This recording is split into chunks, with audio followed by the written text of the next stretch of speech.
সফর সফর শহর শহর রোজানা রোজানা সময় কখন কোথায় দাঁড়ায় অজানা অজানা জীবনের প্রতি পাঠে একা একা চলি পথে আর চলে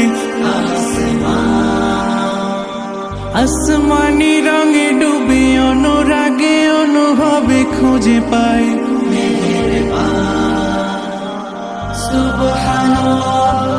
আসসালামু আলাইকুম ওয়া রাহমাতুল্লাহি ওয়া বারাকাতুহু। আবারও অনেকক্ষণ পর আপনাদেরকে নতুন একটি জায়গা দেখাবার জন্য চলে আসলাম।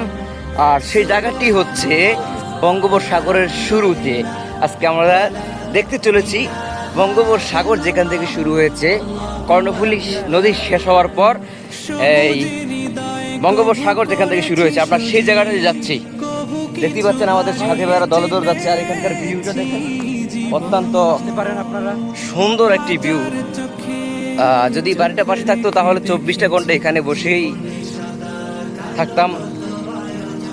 আমার মনে হতো যেন অত্যন্ত ভালো লাগতো। তো ওই দেখেন আর সাথী ভাইয়েরা ধীরে ধীরে চলে যাচ্ছে। এই তো এখানে এসে আপনার কেমন লাগতেছে বলেন? আলহামদুলিল্লাহ।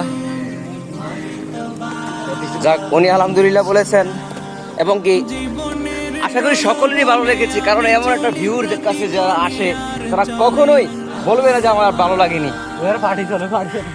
তো দেখতে থাকুন এবং আমাদের পাশে থাকুন। সুন্দর কিছু দেখাবার জন্য আবারও ফিরছি।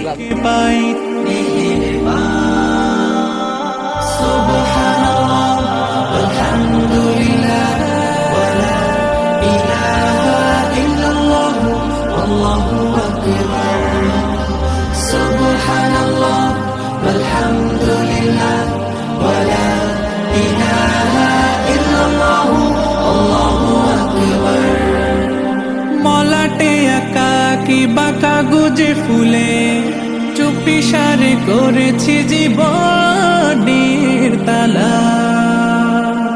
সুখের ঘরে দুঃখ পুষে বুঝেছি আসলে জীবন মানে নেই কিছু পাওয়ার প্রয়াস প্রাণের আভাস চলনা চলনা মায়ার বাঁধন শরীর স্বজন ঠিকানা জীবনের বাড়িত খোলা পথে একা অবশেষে আমরা চলে আসলাম বঙ্গোপসাগরের শুরুতে। দেখতে পাচ্ছেন সামনে নদী আর এদিকে খুবই সুন্দর সুন্দর দৃশ্য, যেটা মনকে জুড়িয়ে দেয়। এত সুন্দর একটা ভিউ যেটা মনকে জুড়িয়ে দেয়। সুন্দর সুন্দর গাছ, পাখিদের আওয়াজ, খুবই সব মিলিয়ে দেখতে খুবই একটি চমৎকার জায়গা।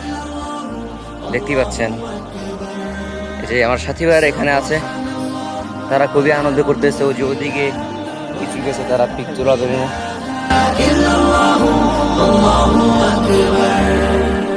সুবহানাল্লাহ ওয়ালহামদুলিল্লাহ ওয়ালা